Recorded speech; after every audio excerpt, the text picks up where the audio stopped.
नमस्कार, आप सभी का बहुत-बहुत स्वागत है हमारे सारे ज्योतिष में।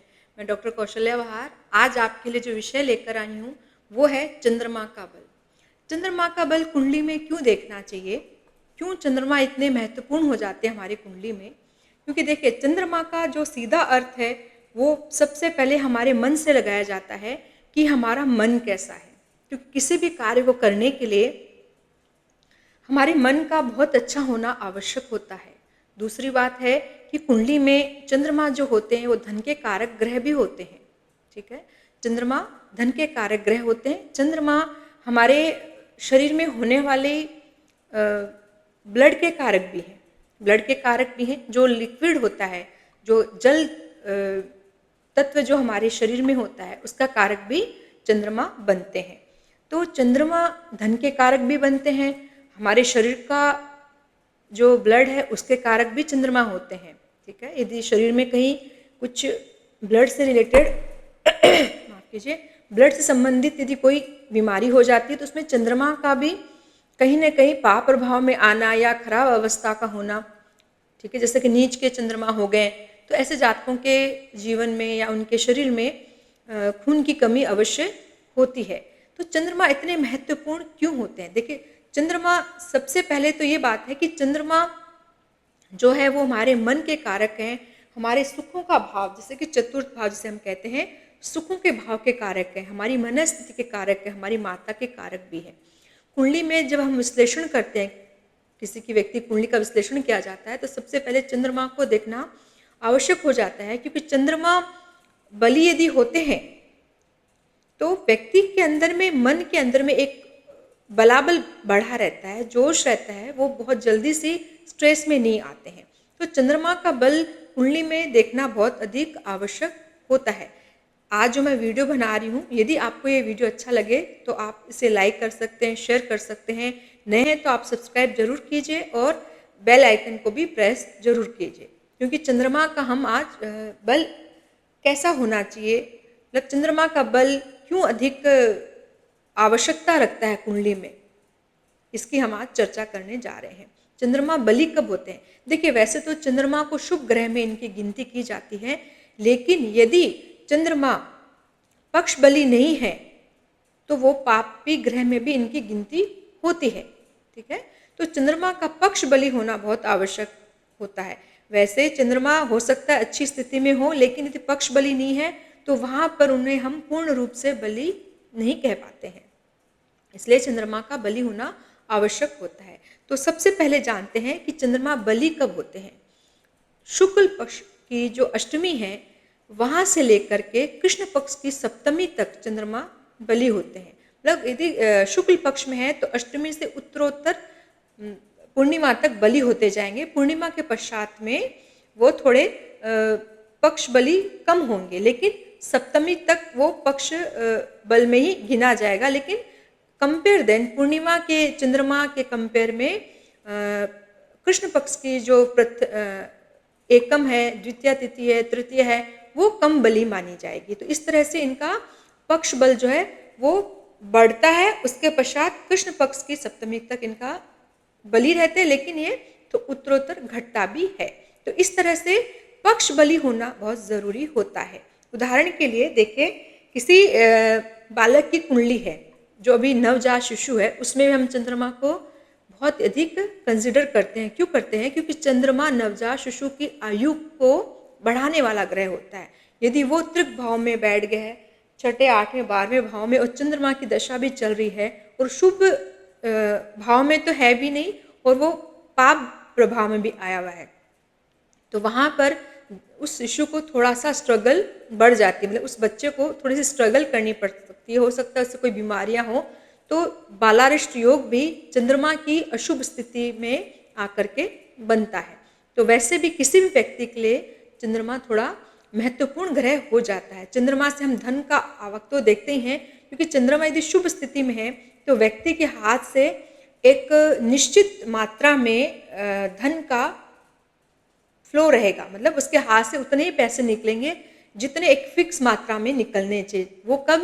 जब चंद्रमा शुभ प्रभाव में होते हैं, पक्ष बली होते हैं, शुभ भाव में होते हैं, पाप प्रभाव में नहीं होते हैं। और यदि चंद्रमा पक्ष बली नहीं है, पाप प्रभाव में है, अशुभ भाव में बैठ गए हैं, तो वहाँ पर उस जातक के हाथ से धन टिकता ही नहीं है, मतलब धन बहुत जल्दी जल्दी चला जाता है। ये तो होता है कि धन की स्थिति है, मतलब कैसे रहती है। चंद्रमा यदि बली है, अच्छे हैं, तो आप अपने धन को खर्च करते वक्त जरूर सोचेंगे। यदि वो बली नहीं है तो आप खर्च करते समय सोचेंगे नहीं। हो सकता है किसी न किसी कारण से आपका धन खराब हो सकता है, या गलत कार्यों में जहाँ पे ज़रूरत नहीं है वहाँ पर भी आप अपने धन को नष्ट कर सकते हैं, बर्बाद हो सकता है धन आपका। ठीक है, चंद्रमा कहाँ बड़े शुभ माने जाते हैं? कुंडली में चंद्रमा कहाँ पे बली होते हैं? क्योंकि माता के कारक भी ये हमारी मनस्थिति को दिखाते हैं। चंद्रमा आपके लगन में बली माने जाएंगे, द्वितीय भाव में धन स्थान में बली माने जाते हैं, चतुर्थ भाव में ये तो इनका स्वयं का घर है। ठीक है, ये हमारी मन का भाव है, मन का है, हमारी माता का भाव है, यहाँ पर ये बली माने जाते हैं। पंचम के बली माने जाते हैं, नवम के चंद्रमा बहुत शुभ माने जाते हैं, और 11वें भाव के चंद्रमा भी शुभ माने जाते हैं। कहीं कहीं पे 10वें घर में भी शुभ माना गया है, लेकिन 10वें घर में शनि की स्थिति को जरूर देखना चाहिए कि यहाँ पर शनि की कैसी स्थिति है, तब हम कह सकते हैं कि चंद्रमा यहाँ पर बली है, लेकिन पक्ष बल को जरूर देखना चाहिए। ठीक है, तो ये तो है कि चंद्रमा कौन से भाव में आकर के बली होते हैं। और हमने बात की कि धन के दायक ग्रह भी चंद्रमा है। अब है कि चंद्रमा धन के दायक ग्रह तो है, लेकिन हमारी मनस्थिति को भी रिप्रेजेंट चंद्रमा ही करते हैं, क्योंकि हमारी माता का घर जो है वो भी चंद्रमा ही है, माँ का घर है ये, इसके अधिपति भी चंद्रमा है। तो हमारी कुल मिलाकर के हमारे मन की स्थिति को चंद्रमा बहुत अधिक प्रभावित करते हैं। देखिए, दिन में हमें कभी क्रोध आता है, कभी हम बहुत ज़्यादा शांत हो जाते हैं, कभी हम चिड़चिड़े स्वभाव के हो जाते हैं। तो ये जो जितना भी प्रभाव है हमारी मनस्थिति का, हमारे विचारों का, हमारे मन में विचार भी उठते हैं, कभी हम ईर्ष्या भरे विचार भी होते हैं, कभी हमारे बहुत अच्छे शुद्ध विचार होते हैं, तो ये भी चंद्रमा की वजह से ही होता है। यदि हम बहुत ही नेक दिल के हैं, हमारे अंदर सबके प्रति बहुत अच्छी श्रद्धा है या अच्छे विचार हैं, हम किसी का कभी बुरा करते ही नहीं है, बुरा सोचते ही नहीं है ना, करना अलग बात है, लेकिन सोचना ही नहीं है, हम तो बुरा ही नहीं सोचते हैं। इसका अर्थ है कि आपकी कुंडली में आपका चंद्रमा बहुत अच्छी स्थिति में बैठा है, और धन का फ्लो भी, मतलब धन भी यदि आप खर्च कर रहे हैं तो एक नियमित स्तर से आप खर्च कर रहे हैं, और आप जीवन भर धनी हैं। आपका जो स्तर है धन का, वो हमेशा मेंटेन है, कभी कम ज़्यादा नहीं हो रहा है। तो इसका मतलब आपका चंद्रमा बहुत अधिक शुभ प्रभाव में है।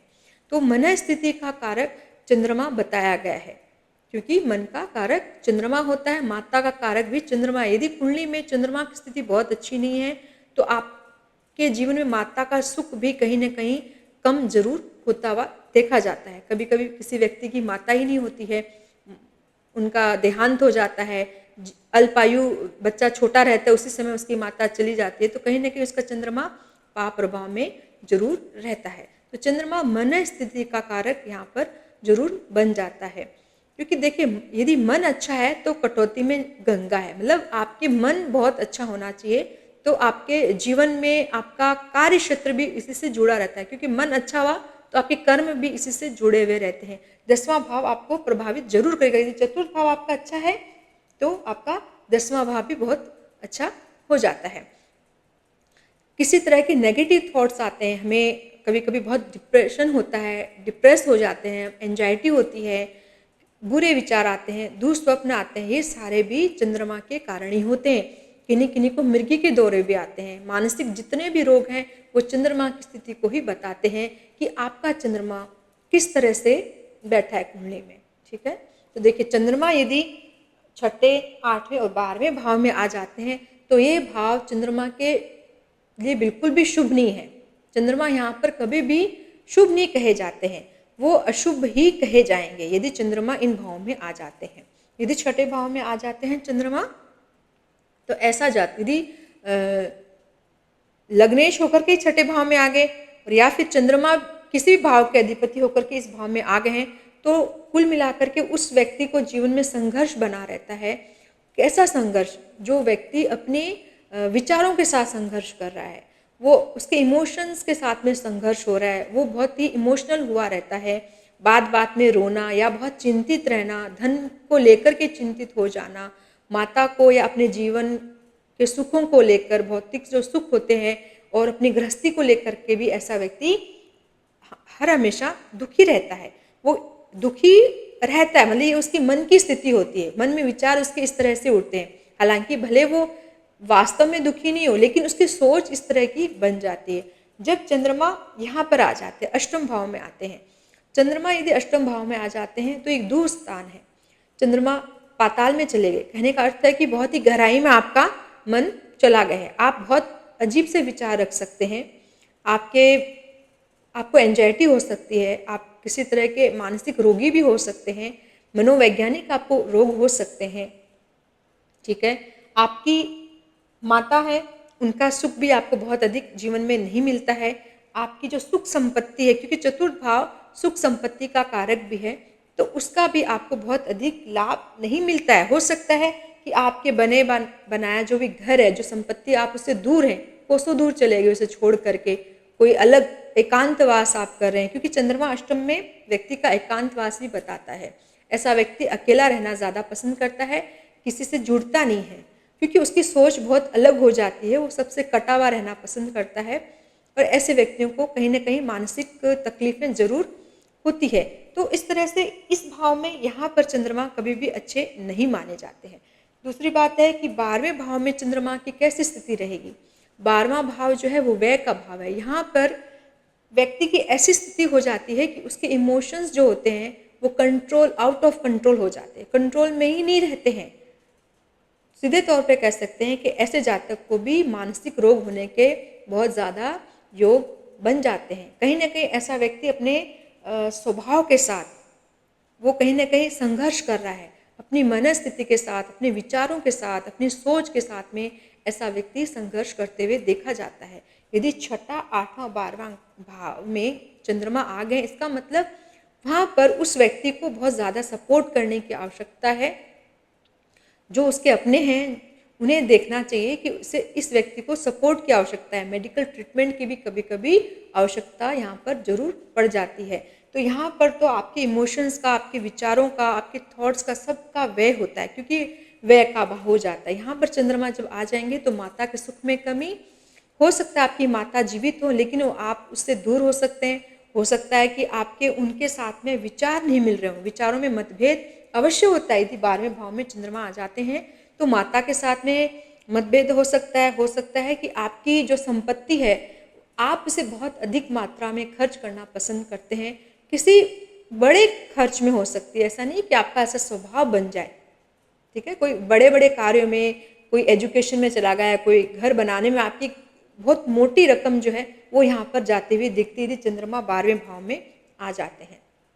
और दूसरी बात है कि इमोशंस का व्यय तो यहाँ पर निश्चित तौर पे होता ही है, चाहे व्यक्ति करोड़पति क्यों न हो, लेकिन यदि चंद्रमा 12वें भाव में आ गया, पैसे वाला है, तो उसके खर्चे होने तो निश्चित ही हैं, जरूर से उसके खर्चे होते हैं।